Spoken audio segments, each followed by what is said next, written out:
प्रणाम प्रभु जी। एक क्वेश्चन आया था जी कि कोई शापित बुद्धि अगर हो तो वो उससे कैसे मुक्ति पा सकता है, और किस किस कारण से उसकी बुद्धि शापित हुई है। ये सवाल कहाँ से आया? किसी ने पूछा था जी। हाँ हाँ।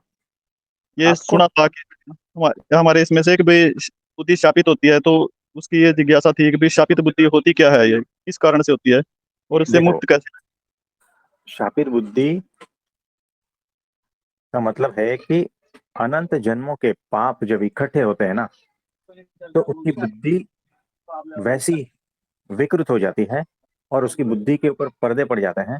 बुद्धि सही ढंग से सोच नहीं पाती, है ना, जी उसको सही ढंग से रास्ता नहीं मिलता। इसी को शापित बुद्धि कहते हैं। और ये जो है ना, अनंत पाप कर्मों की वजह से होता है। दूसरी बात, अगर पिछले कोई जन्मों में या इसी जन्म में किसी साधु पुरुष को, किसी अच्छे इंसान को, या भगवान को, या भगवान के भक्त को पीड़ा दी है, तकलीफ दी है, तो भी बुद्धि शापित हो जाती जी है ना। और उसका उपाय यही है कि सत्पुरुष के सामने जो भी है अपना निष्कपट हो जाना, यानी अपने जो भी पाप ये वो सब कर्म है बता देना। वो तो बड़े दयालु है, माफ कर देते हैं तुरंत। उसे आपके पाप से कुछ भी लेना देना नहीं है। और उनकी दृष्टि भी जो है, आप आपके, वो ऐसे थोड़ी सोचते हैं कि आप कैसे हो, कैसे सोचेंगे, वैसा नहीं। सत्पुरुष के सामने निष्कपट हो जाना जी। है ना। तो निष्कपट होने के बाद में माफी मांग लेनी है, तो वापस सेटिंग आ जाएगा। वो बुद्धि शाप जो है वो हट जाएगा। और ऐसा है। उससे उसकी उसकी लाइफ में, आध्यात्मिक लाइफ में क्या असर पड़ता है जी उसके ऊपर। देखो, शापित बुद्धि से जो है ना, आगे बढ़ ही नहीं पाते। शापित बुद्धि की वजह से आप सत्संग छोड़ के जाते हो जी और सत्पुरुष और भगवान का द्रोह करते रहते हो। तो शापित बुद्धि और शापित बुद्धि इकट्ठा करती है, जी वो और शापित हो जाती है। क्योंकि ये साइकिल है। चक, चक्का ऐसा घुमाओ तो ऐसा परिणाम, वैसा घुमाओ तो वैसा परिणाम। ऐसा जी प्रभु जी। है ना। तो इसको हटाने का एक ही उपाय है, सत्पुरुष के सामने निष्कपट हो जाना, माफी मांग लेना, बात बन गई। उसमें क्या है। जी प्रभु जी।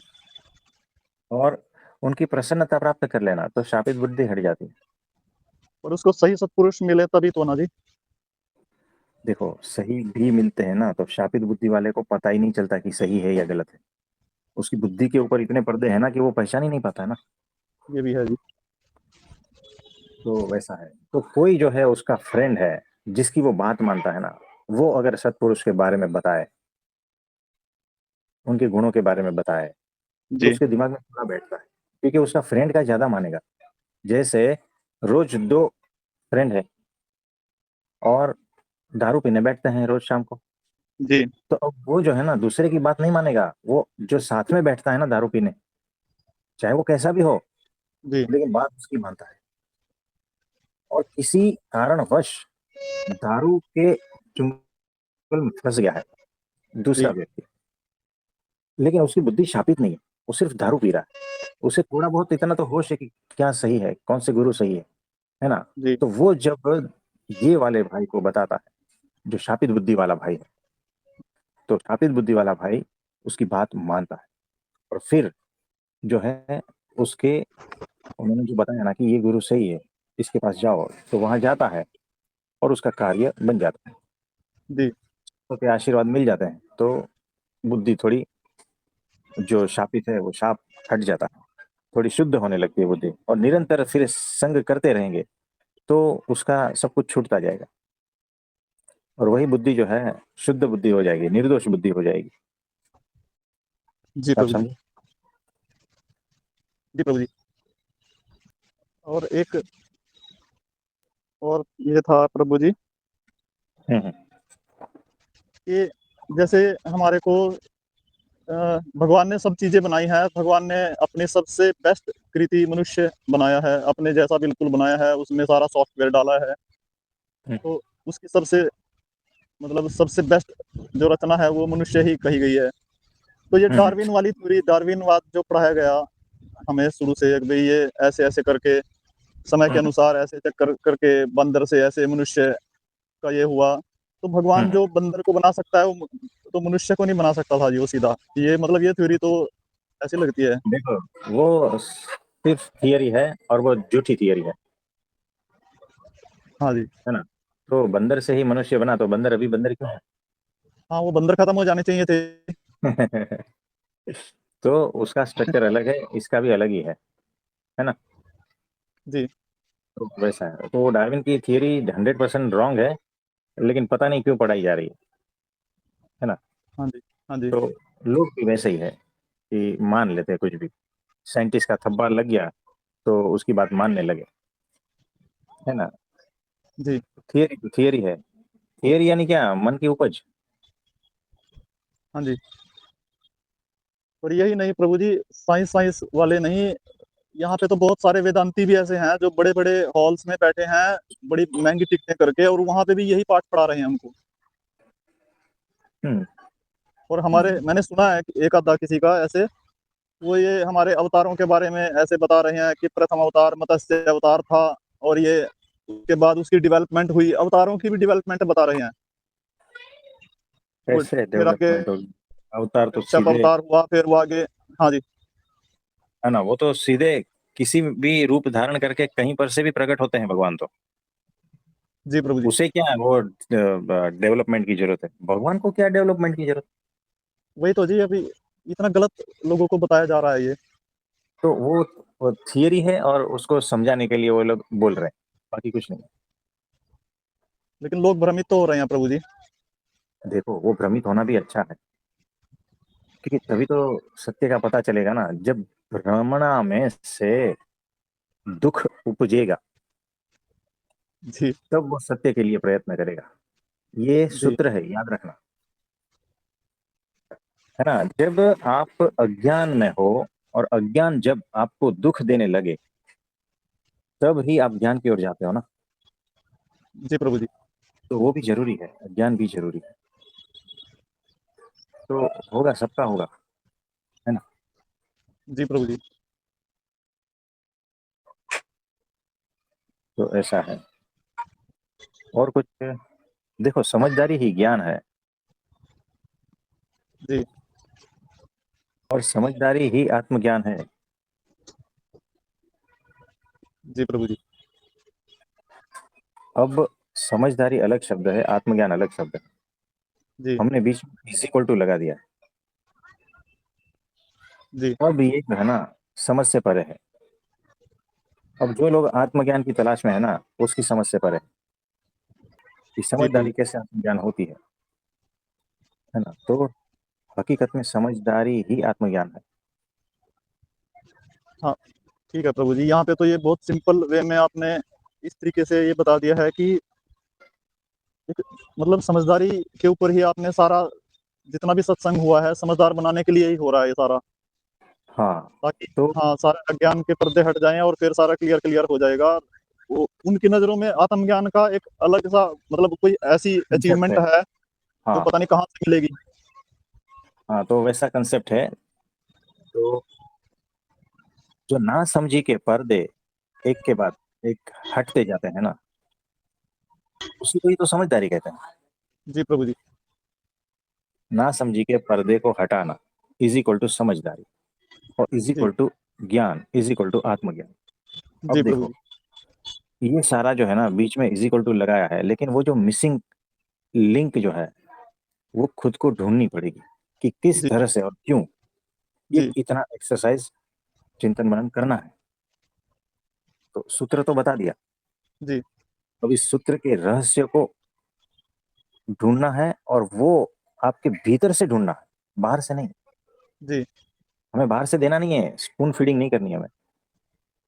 आपके भीतर से हमें उसको निकालना है, जैसे दूध में घी छिपा हुआ जी। है ना। हमें घी बाहर से दूध में डालना नहीं है, उस छिपे जी हुए घी को बाहर निकालना है। उसका प्रोसेस रहता जी। है ना, कि उसमें से दही, फिर उसको मक्खन, है ना, जी। उसका मलाई निकलता है, फिर उस मलाई में से घी, इस तरह से। तो उसको, वो प्रोसेस को क्या कहते हैं? दूध में से घी निकालने की प्रोसेस को। मथना बोलते हैं उसको। हाँ, बस तो वही जो है चिंतन मनन के द्वारा आपके भीतर वो करवाना चाहते हैं हम, ताकि आपके भीतर का ज्ञान प्रकट हो, बाहर का नहीं हमें चाहिए, है सही है ना। प्रभु जी, बिल्कुल वो भी। असली ज्ञान वही है। तो ये सारा जो हम कर रहे हैं वो आपके भीतर के ज्ञान को, प्रकाश को प्रकट करने के लिए कर रहे हैं। जी बिल्कुल। तो ऐसा है। इसमें और कुछ पूछना चाहते हो? बस पूछना क्या प्रभु जी, मतलब सत्पुरुष के पास आना ही एक अपने आप में सबसे बड़ी अचीवमेंट है जी। हाँ जी। मतलब अगर आत्मज्ञान या सारा कुछ अगर प्राप्त करना है, करने का था, या जो भी होना है, सत्पुरुष के पास वो आएगा तभी होगा, हाँ जी। वरना तो पॉसिबल ही नहीं है प्रभु जी ये तो। और सत्पुरुष की करुणा ही है जो उन्होंने अपने पास बुला लिया। हम्म, यानी कोई भी, किसी की कोई औकात ना होते हुए भी, और वो चीजें हम्म, देने के लिए अपने पास बुलाना, यही एक सबसे बड़ी निशानी यही है उसकी पार होने की। हम्म, हम्म। तो और कि कुछ भी ना जानने की जरूरत, ना समझने की जरूरत है, ना कुछ है ही है बाकी। तो समझदारी कैसे आती है कि समझ समझ के, समझ से पार जब जाओगे तब असली समझदारी आएगी। ये सूत्र है, ये लिख लेना। जी प्रभु जी। तो जब सारी समझ से पार चले जाओगे ना, तब असली समझदारी आएगी। अब देखो, कौन सी समझ आपने पाल के रखी, इतनी सारी समझ पाल के रखी, जी सारी समझ से पार जाओगे, समझ समझ से पार जाओगे। बहुत कुछ समझते हो ना, बहुत कुछ समझते हो, जी लेकिन ये सारी समझ से पार जाना है। यानी हम कितना ज्यादा से ज्यादा जानते हैं ना, जानते हैं, समझते हैं बहुत कुछ, जी उसके कारण ही जो है ना, ये अस्तित्व, ये परमात्मा, उसके प्रति हमारे भीतर प्रेम प्रकट नहीं हो रहा है। याद रखना, प्रेम जो है ना, ये सारी बुद्धि और समझ से ढका हुआ है। जी प्रेम जो है ना, असली प्रेम की बात कर रहा हूँ, जी वो प्रभु जी। ज्ञान से ढका हुआ है। ज्ञान कौन सा? ये इकट्ठा किया हुआ वो ज्ञान, जी ये इकट्ठी की हुई है वो बुद्धि, वो तर्क, और जो हमने अपने हिसाब से समझदारी को समझदारी कहा है, वो है ना, उससे वो भीतर का जो असली प्रेम है ना परमात्मा के प्रति, वो ढका हुआ है। जी बीज तो है, धरती से ढका हुआ है। अब सिर्फ धरती में रहेगा ना, तो भी वो सूखा रहेगा। जी आप क्या करना, गमले में सूखी मिट्टी और बीज मिला के रख दो, साल भर भी हो जाएगा ना, तो भी उसमें से अंकुर नहीं आएगा, जी, कुछ नहीं होगा जी। है ना। तो प्रेम सबके भीतर उसी तरह से पड़ा है। ऊपर से ये सूखी मिट्टी यानी बाहर से इकट्ठा किया हुआ ज्ञान, जी बाहर की समझदारी, मतलब ये झूठा ज्ञान जो है ना, सूखी मिट्टी की तरह है। और जिस दिन ये सारा पानी के संपर्क में आएगा ना, जी अपने आप फूटेगा। यानी जिस दिन आप सत्पुरुष के संपर्क में आओगे ना, जी भीतर से सारा का सारा फूट पड़ेगा, जो जी प्रभु इतने वर्षों से है ना छिपा था। जी। तो ये वैसा है। सही है जी। तो और कुछ पूछना चाहते हैं? बस यही समझदारी जो का ही यही तो वो है कि भाई इतनी समझ आ जाए कि जो भी समझ थी, जो भी ज्ञान था वो सारा निरर्थक था। हाँ जी। तो अब देखो कि वो जो सूखी मिट्टी यानी बाहर का ज्ञान, जी मान्यताएं, बुद्धि, तर्क, ये सब सारा सूखी मिट्टी समझ लो। जिस दिन सत्पुरुष जीवन में प्रवेश करेंगे ना, यानी पानी से मिलन होगा, जी, तो भीतर के जो बीज है ना, जो प्रेम, वो फूट पड़ेगा। और ये जो जी, झूठा ज्ञान, ये जो है ना, यही सारा पोषण का काम करेगा। जी, जैसे मिट्टी बीज के लिए पोषण है ना, जी, वैसे यही सारा कुछ पोषण का काम करेगा। यानी कि ये सारा मिटता जाएगा, उसमें से जो रस है वो बीज ले लेगा, और जी, बीज अंकुरित होता रहेगा। वो जो बीज है ना, वो प्रेम का है। और उस प्रेम के भीतर जो रस है ना, वो असली ज्ञान का रस है, जी, जो झूठे ज्ञान से परिवर्तित होकर उस बीज ने धारण किया है। आप समझे? जी प्रभु जी। ये ऐसा ही है। तो असली प्रेम जब फूटेगा, तब ही असली ज्ञान भी साथ में फूटेगा। और याद जी, रखना, जी, असली ज्ञान जो है ना, असली प्रेम के बिना हो ही नहीं सकता। अगर आप में सिर्फ ज्ञान है ना और प्रेम नहीं है, तो समझना झूठा है।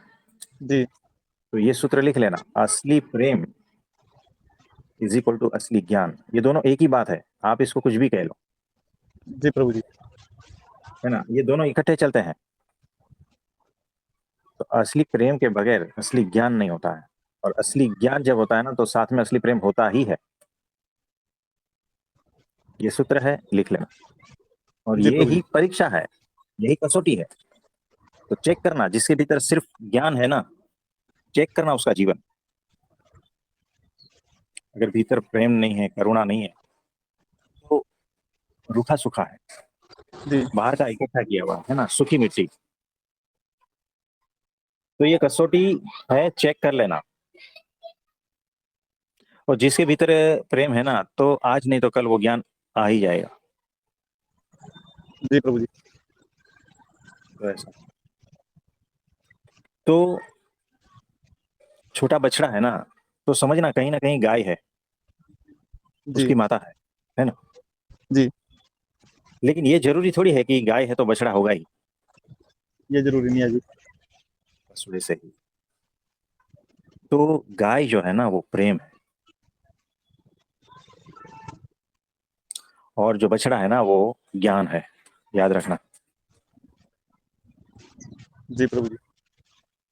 असली की बात कर रहा हूं। जी, ठीक है। जी प्रभु जी।